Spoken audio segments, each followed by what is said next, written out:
Good morning, everybody.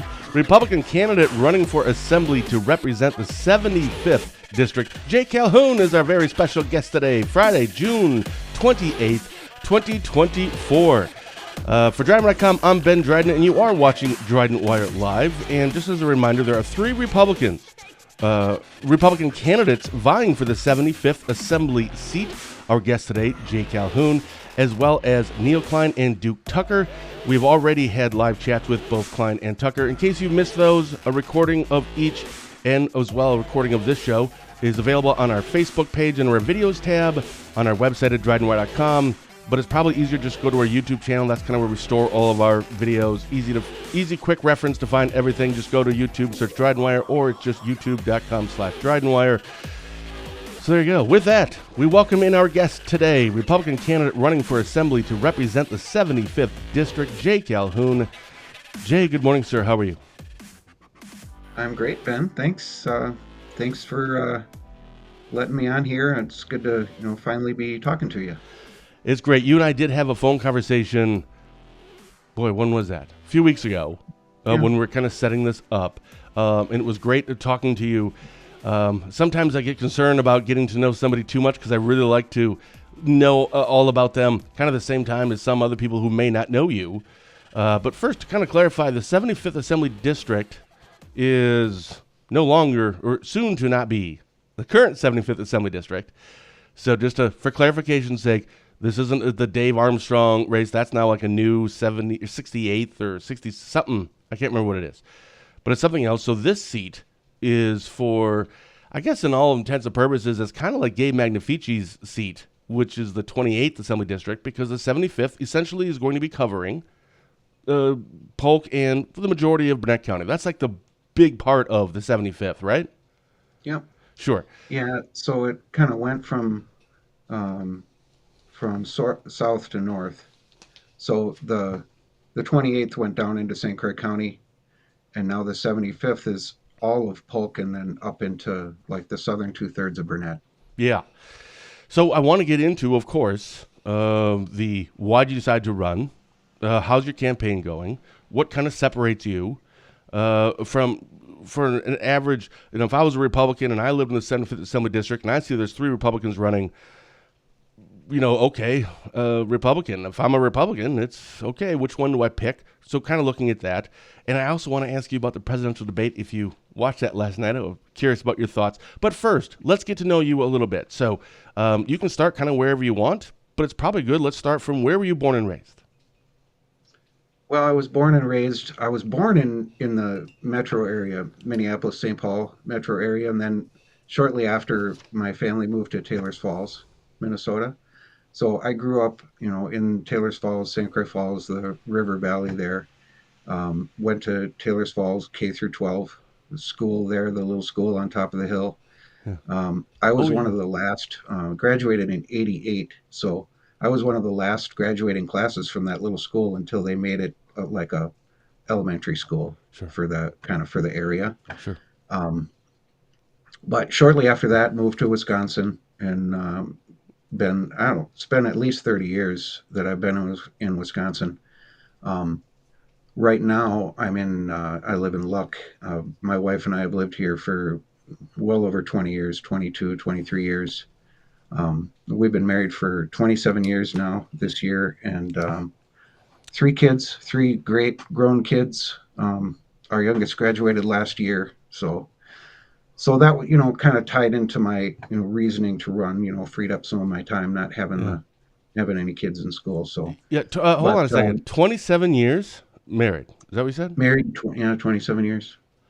So I know this is not like a political thing, but what's the give me some tips here on what it is. How do you stay married for 27 years? What are some keys here? What are some tips that you can give me? Oh, we're like-minded. We almost never argue. We've had this, I would, if I had to be honest, this campaign has probably been the most stressful part of our our marriage, our entire marriage. How so? Just because it's high stress and it's a lot of work and it's a lot of, worrying and organizing and, figuring things out and all that. Um, but um, I don't know. It's a great question. We there's never been any doubt in our relationship. We've always gotten along really well. Um, had a good relationship. You know, she stayed home and raised the kids, and I was able to work my tail off and make enough money to survive. And And what did you yeah, we do for work? I mean, obviously, most of us have had multiple jobs. It's not very often that people just at 19, 20 go into work and they stay in that specific career for all those years. What was some of your highlights here in terms of the longest you have been somewhere? What did you go into? well, my dad was a machinist, and he had a shop right at our house, and so I grew up in a machine shop. So it was natural for me to start working for him. So when I was in high school, I started working for him, and then I went to WITC in New Richmond and took their machine tool technology program. And so my dad's shop was sort of, manual machines, Bridgeports, hand cranks, and um, which is the best place to learn machining by far because you get a feel for everything. Yeah. But I learned the kind of computerized end of it at in New Richmond at WITC, and then I started. My dad retired not too long after I started, was working there. But I got through college, and then so I went to a shop in Chisago City called House Specialty, and I was employee number 5 the whole time I was there. So they were pretty young when I started, and I worked there for 21 years, and that shop just grew and grew and grew and grew, and added on, and we added all sorts of like just radically advanced equipment, uh, super fast stuff and production equipment, 5-axis machining centers. So my sort of training expanded with that, and I feel like I was responsible for a lot of that growth because I'm always looking to improve and expand, and well, I shouldn't say always because I don't do that at my shop now. I try to keep it real small and easy. But that's what I was doing at that point. So And that's what you still do now, machinist. yeah, I actually so that shop in Chisago got bought out and moved to Fridley in the Oh, sure. metro, Yep. and I didn't want to drive to the cities every day, so I did help them sort of transition for a couple months. I drove down, I think it was 4 months that I drove down there and just helped them kind of adapt to the new because it was a a combination of two shops, so it was a little there was a lot of you know confusion and who's doing what and all that kind of stuff. But um, so then I built a shop in my backyard, and so I've been working there. I think it's been 9 years now since I 9 years. since So I I did that. don't really know what a machinist does. Could you bullet point it for those of us that don't really know? Well, it's basically just cutting material. Cutting. You take a raw piece of material, steel. It could be steel, aluminum, plastic. Stainless steel, titanium, whatever, and you machine it. So you run a cutter and cut it into the shape that the customer wants, and drill Oh, okay. holes and whatever, that sort of thing. So you get the Um, requests, specific requests. So you don't wake up one day and if you don't have, let's say, um, nobody's called you, don't have any current like work orders. Not sure if this is the right terminology. sure. And it's like, well, I don't really have anything to do. Is there something like you can? Well, I'm going to keep working on this one thing because we always get requests for this, or is it no? This is like custom. It needs to be someone saying, "This is what I want specifically." Well, I'm a little bit more diverse than that, but yes, I mean that's what it was in Chisago at House Specialty. It was just parts. The customer wants a part, you make the part. That's kind of where we were Sure. at. My shop, I do that sort of work. I have customers that I make parts for, but I also have customers that I do design work for, and then I also work on my own products too. I actually hold 2 patents for products I've developed. What? Yeah. So how does that work? You just file a patent, and then I mean, why do you file a patent so nobody else can use your design? Right? Isn't Yeah, that it? it's property protection, your intellectual property protection. Nice. You know, So you've been doing that for 9 years. I mean, I think at 8 or 9 home, years. about 9 years. You've been doing Yeah, that there. So obviously now you're running for assembly. Have you run for any office in the past? I have not. So what was the decision? I've asked this to just about every single guest that's come on as a candidate. I've always asked this same question. What was it that made you run? And by that I mean, is it a series of events where you asked? Was it you just woke up one day and said, "That's it. I know what I'm going to do. I'm going to run for assembly." How did that process go for you? Uh, Well, I've been involved in the Republican Party for quite a while, kind of on and off, but lately, pretty involved. And I'm just tired of ineffective government. Just, the senators and reps and whatever just kind of coming back from Madison and just throwing up their arms and saying, nothing I can do, you know. Um, and so I sort of had, I have a plan. Came up with a plan, I guess I should say, to change politics in Wisconsin and actually make it effective. Where I don't have to. So if I win, I don't have to come back from Madison and say, there's nothing I can do. I can say, here's what I did, and whether it worked or not, I tried, and that's where we're at. was there So anything, either one or maybe a few examples or specifics of you seeing these things happening in real time, coming back and then hearing from the assembly representatives or senators doing exactly what you said? Like, wait, what do you want me to do about it? That when, man, come on. Was there anything, a few of these that were like, okay, I'm tired of it? And was there like one of those examples that was a proverbial straw for you? I don't think so. I just remember, being involved in the party and listening to representatives speak and just it seemed like every time there was something that came up, they just say, well, there's nothing I can do. My hands are tied. The governor vetoed it. Which yeah, I That's mean legit. I mean, it's true. it's a pretty it's pretty legitimate, but you know um, I had came up with a way that I think, well, it isn't even my way. It's just kind of back to how government is supposed to work. And what That is that? hopefully will fix that. What is that? Well, it's the people. It's involving the people in all the decisions and keeping them sort of educated and involved in all the goings on in government. It's the way our government was designed to work. If I win, I'm a representative. Mhm. I'm not the decision maker. I'm the one carrying the message to to Madison to represent what the people's will, the people's wishes. Mm.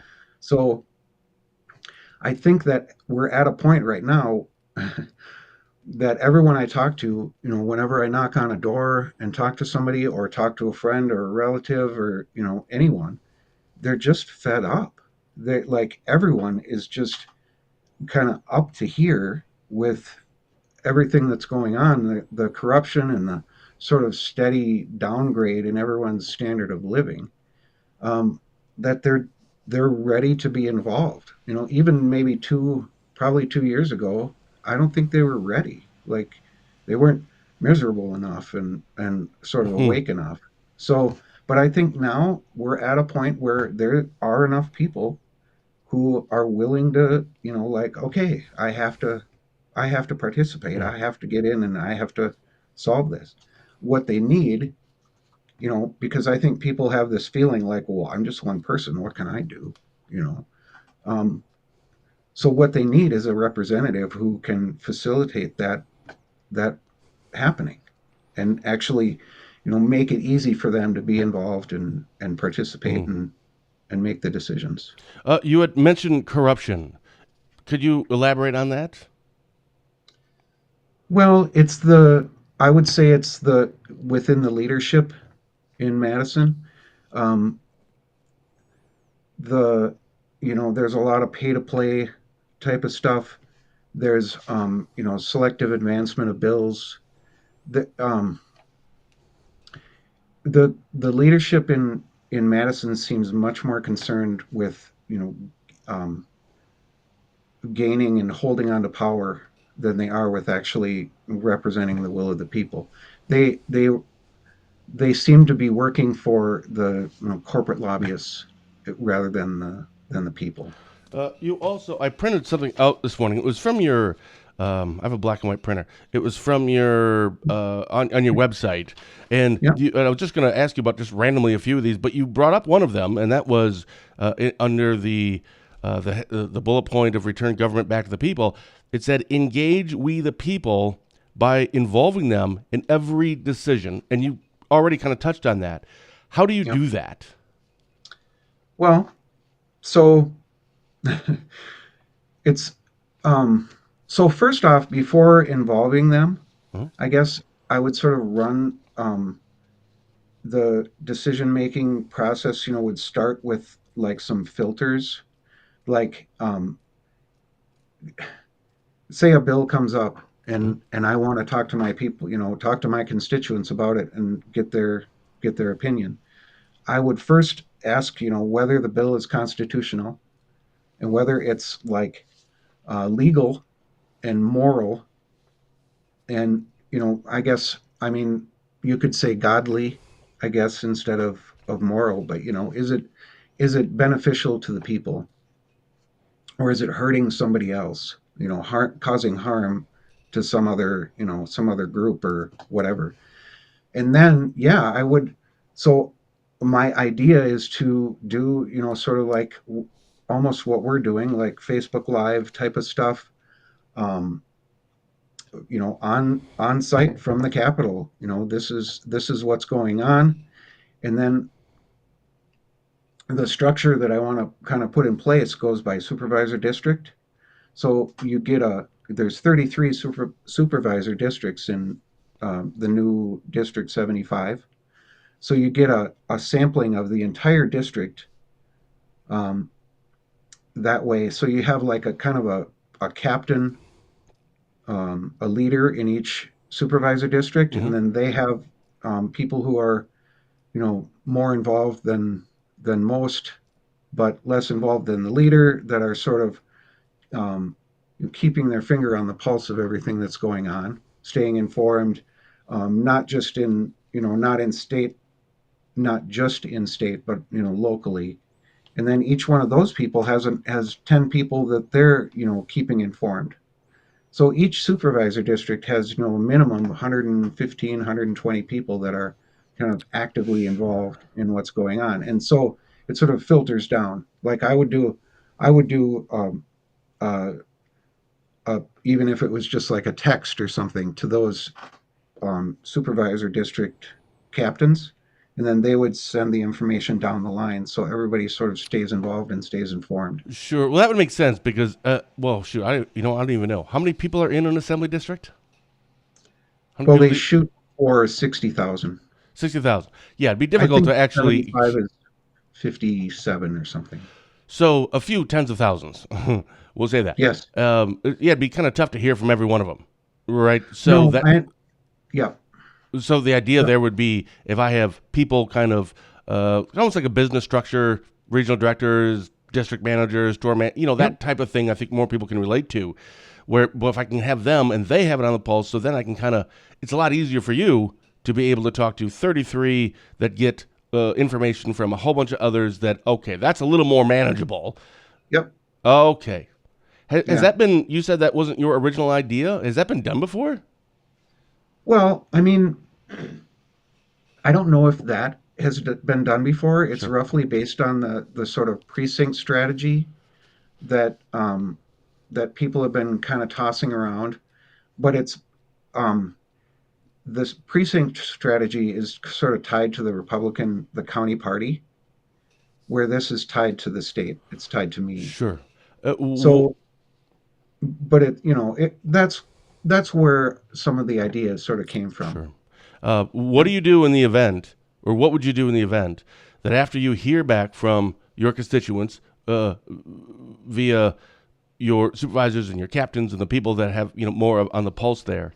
And there's a bill that comes up, and you're actually looking at going, man, this is going to be awesome. I love it. I love it. I love everything about this. I've looked through everything. It's going to be great. And yet constituents say no. What do you do then? Well, I say no. But I would also, I would say, well, why? Obviously, I'm going to Right. say, well, this is an incredible bill. Whatever it is, why? There's a discussion. So, I would ask why. What's your gripe about it, and then we go from there. I mean, I would bring in experts. Have a town hall, have a discussion with people from both sides who have arguments, yay or nay, Sure. and then have an a probably an actual gathering and figure it out, hash it out. But if Um, ultimately it came to the majority yep, still say, no, we don't want it, yep, that's how no, you would vote. yep, we don't want it. You also have in here, stay in district as much as possible to take care of the Hmm. people. Could you elaborate on Yep. that? Well, so I'm new to politics. I mean, I have never done this, but we're in an age where we have Zoom and we have teleconferencing and we have all this stuff. You know, my drive to Madison is 5 hours. Oof. That's time wasted there. I mean, obviously, if I have to be there, I'm going to be there. But what I mean by that is I'll spend as little time there as possible. I would much rather be in network, talking to the people, listening to their concerns, building the network of people. I mean, that's going to be a huge undertaking to probably and that's what I'm going to focus on first is building up this network of people that are going to hold me accountable and Mm. pay attention to what's going on. You also have in here, open a district office. Well, that's a thought. Yeah.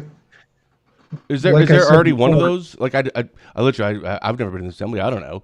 I've talked with some I don't think representatives, so. but they've never brought it up. So I don't know. Maybe they already have one. I don't think so, but No, maybe. I don't think so. I don't think so either. I um, you know, what that would be, I don't know. Sure. Um, but like I said, if I want to have a town hall or have a discussion, I would like to have a place to do that. I'd like to have a place where people can come and see me. I've actually even envisioned, them coming here. Like I have a machine shop in my backyard. Maybe I'll be working a little bit out there or whatever. In the meantime, come see me, come talk to me.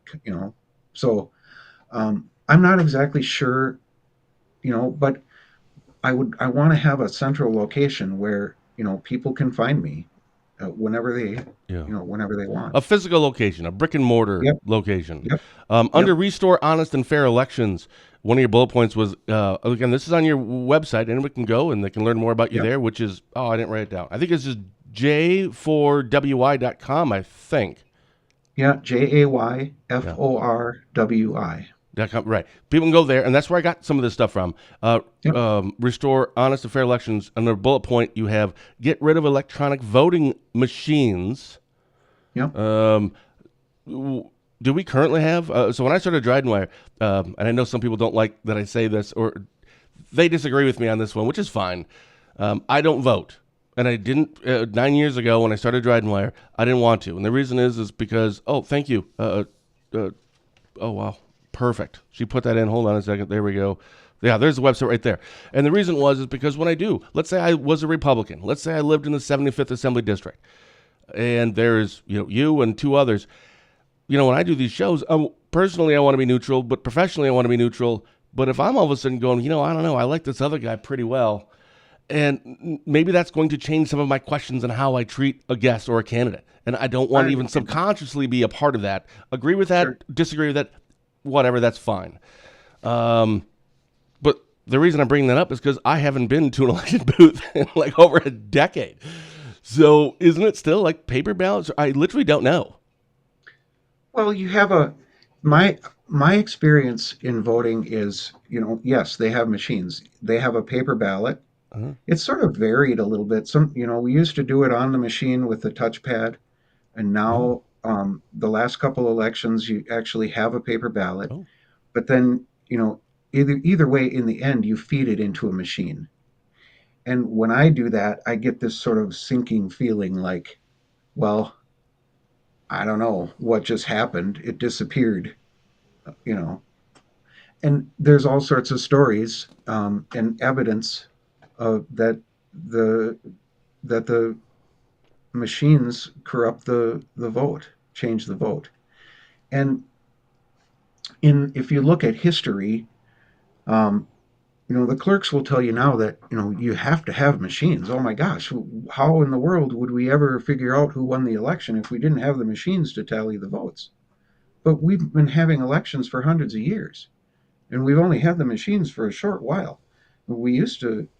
I remember, when I was in my 20s and 30s, um, they had the elections and we knew who won that night. That hasn't happened in a long time. It drags out for weeks now, and that was back when they counted ballots by hand.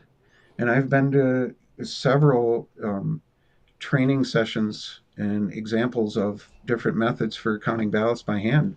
They work great, hmm. and it's more efficient. It's it involves the people, which is what I'm trying to do.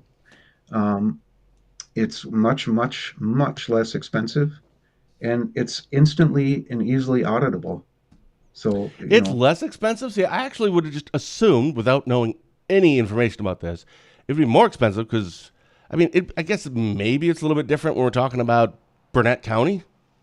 But look at these huge cities. I mean, I would just, you need a lot of freaking people, to do all that when a machine can do it a lot faster. I'm just assuming that usually when you hear anything with a machine, it's to actually save money because it makes the process go a lot faster. Less people actually have to sit there and count them.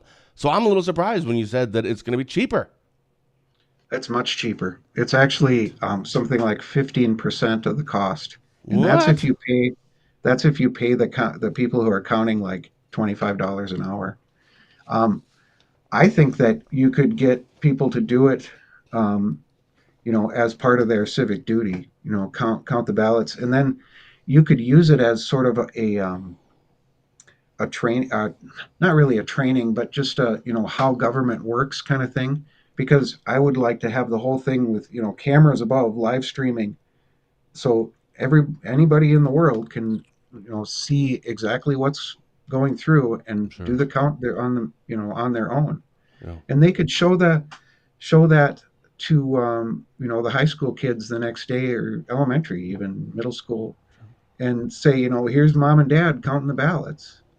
You Yeah. can check their work and make sure they did it right.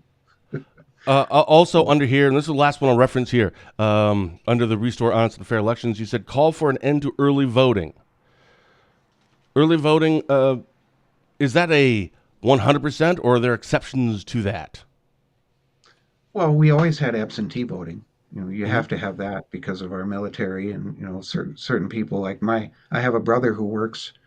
He's a technician, laser technician, so he's always on a call out of the country, out of the state. He can't vote on election day. Most of the time, he's not around on a Tuesday. So yeah, he would have to do an absentee um, ballot. But we've always had absentee ballots. That's just part of the deal. You Mm-hmm. got to do that. But early voting, unless you have some sort of medical condition, note from your doctor, whatever, like I cannot leave the house type of thing, um, there's no need for it. Mm. Uh, Voting it, and yeah, it's nice to be that it's convenient that you can do that. I understand that, but it just opens up opportunities for fraud, and it makes the entire process um, more confusing and less trustworthy. We have a comment here from Scott. If I lived in this district, I'd vote for you. We need representatives willing to stand up to the status quo. It's refreshing to hear a candidate say that he will cast votes based on what his constituents want. A true of, by, and for the people. Very nice. Thank you, Scott. And we have a question here from Angie Sapek. Oh, Representative Angie Sapek. Good morning. I'm curious, what is Jay's number one priority in the 2025-2026 budget cycle? Great question, Angie. Would you be able to answer that one? Well, yeah. I mean, obviously, I'd like to lower it. If that's what Angie's talking about, like the size of the budget. Yeah, I think like that's one of the weird things. The first thing you do, you get sworn in and you just got to finish saying, listen, I'm not a politician. I've never run for anything. The first thing you do when you get into office is, hey, let's vote for the budget. Like, I don't even know where the bathrooms are. And now I got to vote on this budget. It's kind of weird. I feel like those should, I understand why. It's just surreal.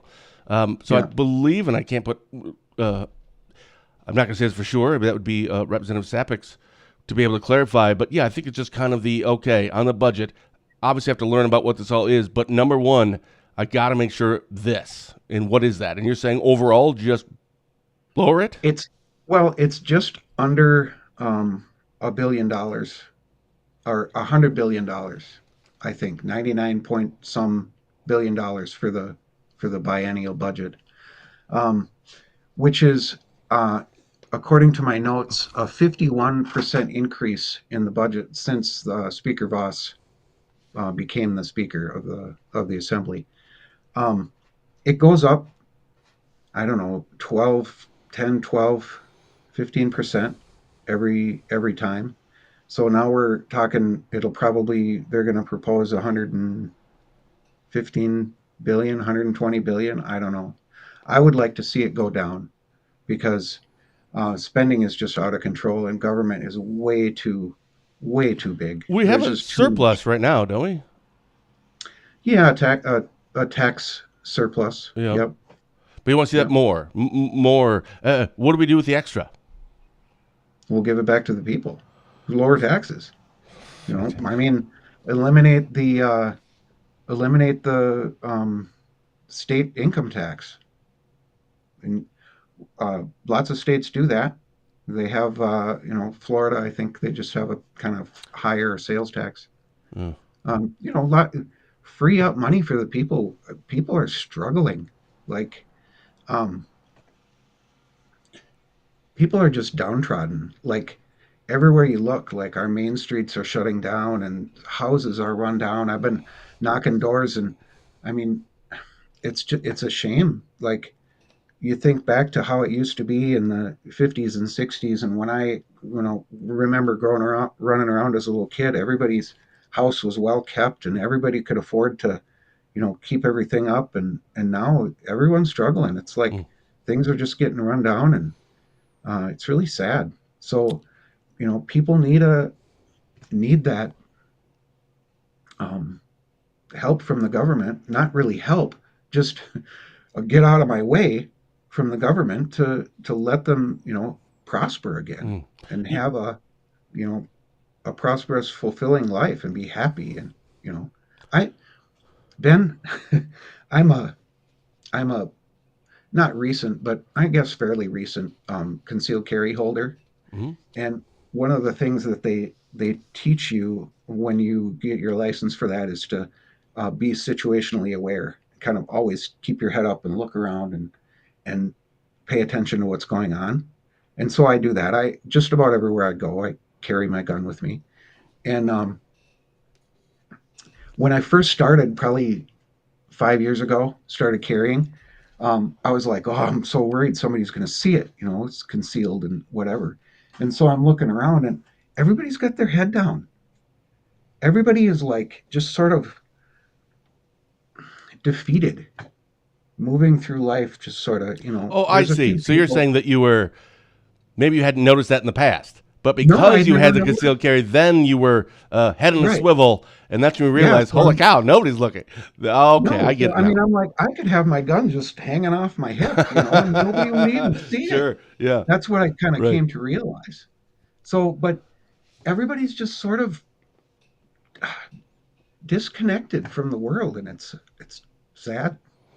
You had mentioned at the beginning regarding when I asked you about corruption, and you had referenced not specifically that, but regarding leadership.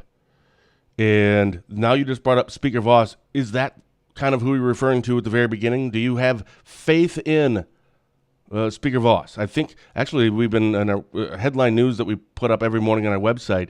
There seems to be a lot of stuff about Robin Voss. I think the latest one was just either this morning or yesterday. There was another effort to recall him, but now somebody, I don't know, a judge or somebody threw that out. If I recall, if I'm getting that right, I don't have my phone next to me. Is that something where it's almost we need a change in leadership too? And by we, I mean the Republican Party that you are running. Well, um, I haven't seen it for myself, but I have seen. So I've seen Voss um, do some really shady things that, in my opinion, are shady. I've seen him in at least three different interviews say that he'll do everything he can to keep Trump off the ballot, which I think is horrible. I mean, he's the Speaker of the Assembly. He's the top guy that is supposed to be representing the people, and something like the Republican people, and something like 90% of the people are in favor of President Trump, and he's you know telling people that he's not gonna he's gonna do everything he can to keep him off the ballot. And then there's things like like I mentioned before, the selective advancement of bills. um, you know he shouldn't be deciding that. I mean, of course he should be deciding which bills come and go and whatever, but when you block certain ones that are very important, say um, there's a lot of farmland in Wisconsin that's being sold to China and foreign adversaries, and there was a bill brought up to block that, and kept it out of he kept it out of committee so nobody could vote on it. Things like that. That I have the I have the bill somewhere. I did take a few notes. Mm-hmm. Um, yeah, AB 269, Mm-hmm. prohibiting a foreign adversary from acquiring agricultural land. Um, you Maybe. know, and um, sort of punishing people. I've heard representatives, I won't say who, say, you know, yeah, I really wanted to vote for that bill, but if I do, Speaker Voss will take away my committee appointment that I really like. Things like that. So it's like you're punished for actually representing the people. So, Speaking and of, that to me, uh, that's sad. uh, Leadership requires a God-centered mindset. Like you have to be the the the the selfless moral person to be a leader. That's how I feel about it. you said God-centered mindset. Yes. This is going to seem like a pushback thing. I'm not. I'm just looking for clarification. Is it possible to, do you believe, to be a leader without it being God-centered? No. I mean, of course, you can be a leader, but you can't be an effective leader. And this is, by the way, coming from, I believe my Lord Savior Jesus Christ. I just never heard it put that way before. So just curious. Yeah, I mean, if you're going to be an effective leader, you have to be, in my opinion, you have to be um, godly, and you have to be moral, and um, you have to make sure that everyone is winning. I don't know if you've ever heard of that win-win type of scenario Yeah. where everybody's benefiting, and you're not, when you make a decision. I mean, of course, you can't make decisions where everybody's happy all the time, but you have to take that into consideration and try to make sure that that the people are benefiting, and that isn't happening. Well, speaking of leadership and God-centered leadership, to be effective leader, God-centered. Did you watch the debate last night? I did. Yeah, Your that thoughts? was well, it was very embarrassing. I mean, for the Biden crew. Um, yeah, I don't know. I mean, I've seen him. I mean, obviously, he's kind of declining mentally. I would and I think he's been that way for quite a while. But it was on full display last night. Like you couldn't deny that Biden was really he was really really rough. But the most entertaining was the CNN panel afterwards. I don't know if you caught that, Ben. Mm-mm. The it it was very entertaining because they were just defeated. There were, I don't know, 8 or 10 of them sitting around kind of a semicircle Sure. there, and they were discussing what happened. And I mean, they just couldn't believe it. They were, they were very defeated, talking about, you know, how he probably needs to be replaced. So, We've heard that. Now, yeah. whether that comes to fruition or not, I mean, jeepers, it's only 8 weeks away. I kind of doubt that. Did you think Trump did uh, well, or he did But he did. well in comparison? So I it's more thought of he a did well. relative well. He for the most part, kind of kept his cool, and didn't. Um, he didn't. He didn't. A lot of times, the host would ask a question, and he would just completely go, back to the last question and not even Yeah, answer didn't it. really So, seem to answer any questions, and the ones he yeah. did, I was even going, I'm not sure if that's true. Uh, And I don't know if he did that. He was doing that on purpose. could be. But he just, he's one of those guys. I mean, he's a New York businessman. I think people forget that that's just the way he is. He's a New Yorkian, whatever. I mean, that's how he was raised. He's not going to let something slide. He's got to go back and fix it. Do you So think he is a God-centered leader? I think he's a moral leader. I don't know. That's a very good question, Ben. Um, I think he is. Yeah. I mean, he claims to be a Christian. I've never had any doubts about that. Never saw any evidence. He's always trying to make sure that um, the that everyone is benefiting from every situation. From what I've seen. I mean, maybe not the Democrats. I mean, he's a Republican, so but um, what he did when he was in office, you know, was a big deal. The economy was great, and people were doing better, getting back on their feet. There was tax relief. There was big growth in the economy. So We yeah. have a question here from Scott. How do you feel about legislators that accept money from groups like Democracy Found? Maybe it's fund. Maybe it is fun. I don't know. To advance legislation like Final Five voting that will only confuse the election process. Hopefully, you know an answer to that, Jay, because I've never even heard of Final Five voting. I have no idea what this is talking about. Well, Final Five is the it's like the system that they use in Alaska, where you get rid of the primary and everyone's on the ballot, and so you sort of Oh, rank your choices. sure. And Democracy Found is, um, if I thought about it for a while, I'd know their background. There's a woman Rank who system voting. Is runs that it. kind of like nonpartisan elections? Where Uh, it's just five people are yeah, running and it doesn't really matter, and just yep, the top two people are the ones that are going to be on the ballot. Is that what it's saying? Just wait, that can't be it, right? Otherwise, I think you would have been asked that way, because it sounds like this is no, like just getting rid it, of the political identification. Well, maybe you don't get rid of them, but it doesn't matter if you're a Republican or Democrat. You could run as one, but it doesn't matter. Is that what it's? Is that what it is? I'm not exactly sure, I'm not. I've but never even heard of it. everyone's on the same ballot, and you rank them. And there, Oh, what it ranking. does in the What? end is it makes it's sort of like there's the Monday count bill too. They make the process more confusing. I'm Like, already confused. you see, that's what I'm talking about. Like, Oh, a- brother. our voting needs to be as simple as it can possibly be, and I feel like the paper ballots are the way to do that. And you have a primary the way it's always been. You have a primary and you have a general, and that's what people are used to. You throw in this, well, we're going to rank everyone from 1 to 5 or 1 to 7 or whatever it Who is, decides who and gets ranked? Who? yeah. You know what? This is a whole other thing. We're getting close to the end of our time. So let's get back to But your. let me Please. just really quick. Let me go Sure. back to Scott's question. How do I feel about money coming Legislators that in? accept money from Right. groups.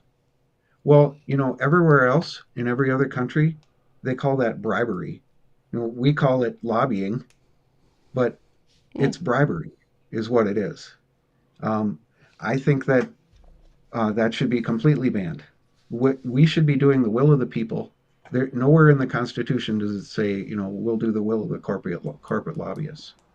Going back to the 75th Assembly District, again, there's two other Republicans that are running. So what would you tell, and you've already probably had conversations when you knock on doors, and I'm sure this question has come up, if you're any Republican living in, or maybe anybody, I suppose, but probably more likely Republican, that is listening that lives in the soon-to-be 75th Assembly District, which is predominantly Polk and Burnett County in northwest Wisconsin, and they ask you, I've Duke Tucker's knocked on my door, Neil Klein's knocked on my door, and you've knocked on my door, and I like all of you.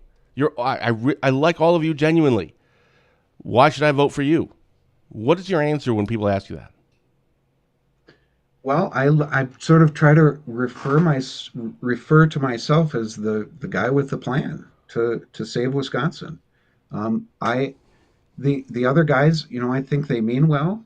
I'm I don't know, but I'm assuming that they mean well and they want to make improvements to the district. But they're doing the same thing that hundreds, thousands of politicians before them or candidates before them have done. And it's the age old. I remember being 5 years old, and my parents talking about, yeah, this, whatever politician wins his election, says all the right things, and goes off to the Capitol, and then you never hear from him again. And that's like the sad story of how politics works now. And it's because my competitors don't have they don't have a plan to involve the people to be involved and hold them accountable. So that's the difference, is that my plan is to actually um, have the people underneath me holding me up.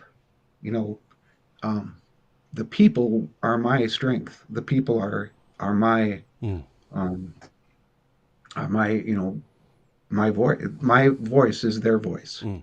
So Well, that's the difference. I to be don't. fair, there are some, and I know this only because I've been a part of this for several years. We've had candidates that are on that do end up winning elections in our area, and we do actually hear from them via guest columns, being in press releases. You see them in all the parades and all the stuff. There are some, let's just face it, it doesn't matter. This includes Democrat. It doesn't matter Republican or Democrat. There are some people Yep. that really do. They are active, involved, and engaged. You may disagree with how they vote, but hey, they're going to tell you exactly why. But you're right. There are some that aren't. But I'll even take it a little further. It's interesting to me, of all the candidates that I've ever had on for shows that were running for something, and they say, I'm all about the people and I want people. And then as soon as if they lose a primary or a general election, you never hear from them again. That's always the interesting part. It's like, well, what happened? You were so for all the people. Now it's like, screw you guys. I'm taking my ball and I'm going home.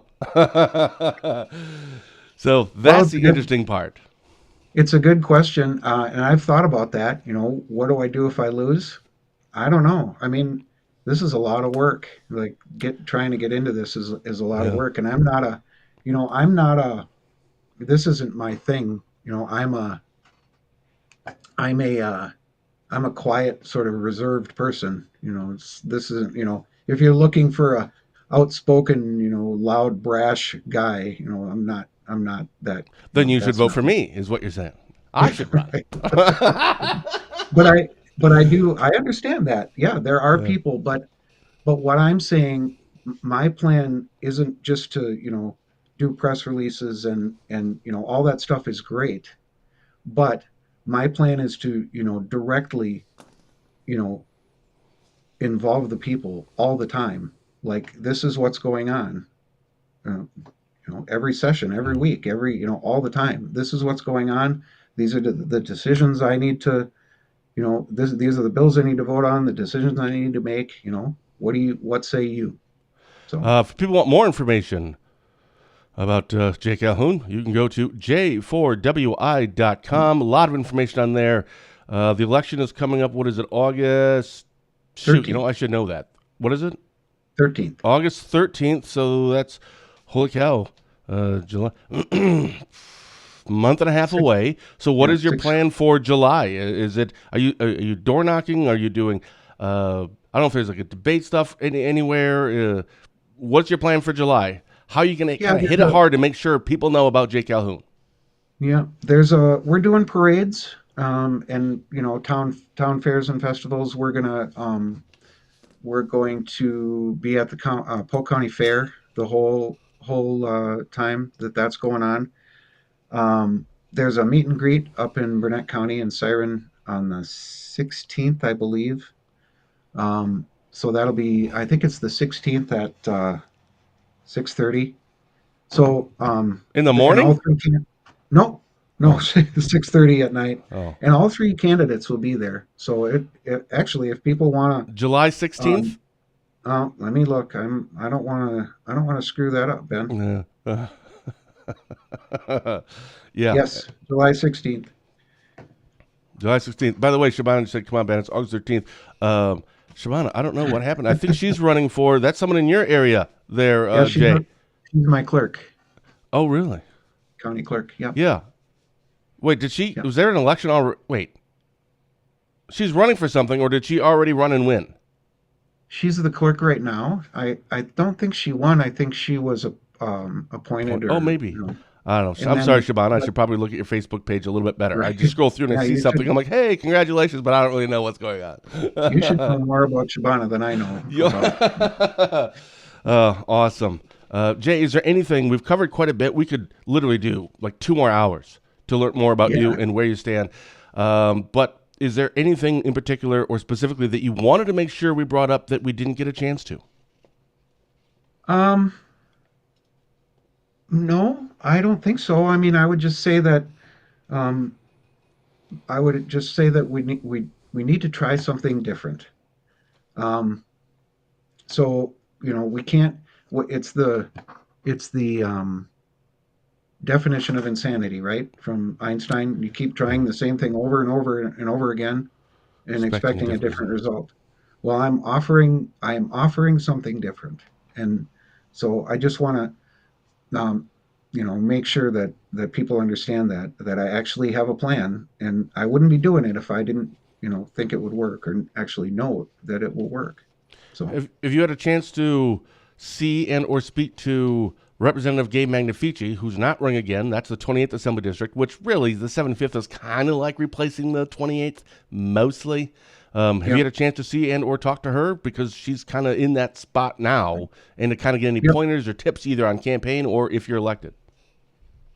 Well, um, when I announced that I was running, Mhm. or sort of declared my candidacy or whatever, I let her know that I was, going to be, and this was pre-retirement, so she hadn't announced her retirement yet. So I let her know that Sure. I was going to run, and I was sort of excoriated for that. I don't know what that I word mean, means. well, the Republican establishment doesn't like it when you challenge an incumbent. So, I mean, we haven't had a primary here, in this area in I don't know how long, at least 12, 15, maybe 20 years. We haven't What? had a Republican primary. So, it's a it's been sort of the traditional method is to just sort of There hand it was, down. well, in that 28, that was, what was it? Was it a Eric? Was it a Severson, Peterson? There you go. Severson, Then it yeah, was Adam Jarkow, yeah, and then it was Gabe Magnifici. So I don't know how many years total that is, but that's a decent amount. hmm But you're yeah. right. I don't think they've had a primary in there. No, there hasn't been a primary in that whole time. Interesting. So how do you think this is going to turn out? Obviously, you're hopeful to win, and you think I am going to win. But what do you tell when you and your wife talk, and she says, "Okay, I got no problem. I can back you up here." But Jay, here's the thing: you better win, dude. 'Cause- Uh, yeah, I feel really good. I feel like my message is resonating with the people that I talk to. I've never had somebody say, well, that's the dumbest thing I've ever heard. That's not going to work. I've never even had somebody say that's not going to work. That everybody I've talked to has said, wow, that's great. That's awesome. So um, I feel really good about it. I think, like I said before, the people have just had enough. Like Mm. we're ready to try something different, try some a change. Well, and So speaking of your wife, that is the only and the most important vote yeah, that you'll ever get is that of your she's wife. the first one I talked to about this, and when I was going to run, of course, I Right. talked to her and told her, I'm like, I think I'm going to do it. I'm going to throw my hat in the ring, and she And was she like, said, really? Okay. exactly. You sure about that, So buddy? Uh, she's been incredibly supportive over where this, would we and be without our wives, Jay? Where would we right, be? yep. Awesome. It has been an absolute pleasure. Thank you so much, Jay, for coming on. Best of luck to you on August 13th. Again, people can go to j4wi.com to learn more about him. A special thank you to our guest today, Republican candidate running for Assembly to represent the 75th District, Jay Calhoun, for taking the time to come on for a chat with us today. Reminder, I'll see all of you back here on Tuesday when Barron County Sheriff Chris Fitzgerald and I will be back for our latest episode of Positive Tuesday with Ben and Fitzy. So until then, for DrydenWire.com, I'm Ben Dryden saying thank you for watching, and as always, have a blessed day. Thank you, Jay. Thanks so much. Thanks, Ben. It's been great.